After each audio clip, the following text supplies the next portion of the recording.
নির্বাচন ঘিরে 250 আসনে একক প্রার্থী চূড়ান্ত করেছে বিএনপি। কে কোন আসনে প্রার্থী হবেন চলতি মাসেই তাদের সবুজ সংকেত দেওয়া হবে। তবে এনসিপির শীর্ষ কয়েকজন নেতার আসনে কাউকে সবুজ সংকেত দেবে না বিএনপি। পাশাপাশি মিত্র দল ও জোটের কয়েকজন শীর্ষ নেতার আসনেও একই কৌশল নেবে দলটি। এমন প্রেক্ষাপটে বিভিন্ন মহলে প্রশ্ন উঠেছে, তবে কি বিএনপির সাথে এনসিপির জোট হচ্ছে? এবারে নির্বাচনে প্রার্থী দেওয়ার ক্ষেত্রে চমক রাখছে বিএনপি। দলটির মহাসচিব মির্জা ফখরুল ইসলাম আলমগীর বলেছেন, চমক বলতে ইয়াং জেনারেশন আগের চেয়ে আরেকটু বেশি প্রাধান্য পাবে, কারণ তারা অনেক বেশি অ্যাক্টিভ। একই সাথে নারীরাও যথেষ্ট প্রাধান্য পাবে।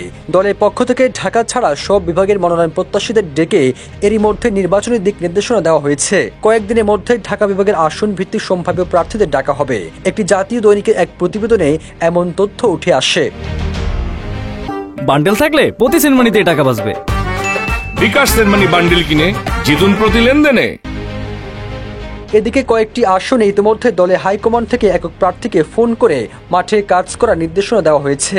এর মধ্যে বগুড়া 7টি আসনের মধ্যে 5টি সম্ভাব্য প্রার্থীকে সবুজ সংকেত দিয়েছেন তারেক রহমান। সিরাজগঞ্জের 6টি আসনের মধ্যে 5টি একক প্রার্থীকে ঐক্যবদ্ধভাবে মাঠে কাজ করার আরও জোরদার করতে বলেছেন দলের স্থায়ী কমিটির একজন সদস্য।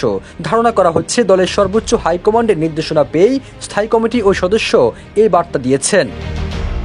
সবুজ আলম, নিউজ ডেস্ক, ইত্তেফাক।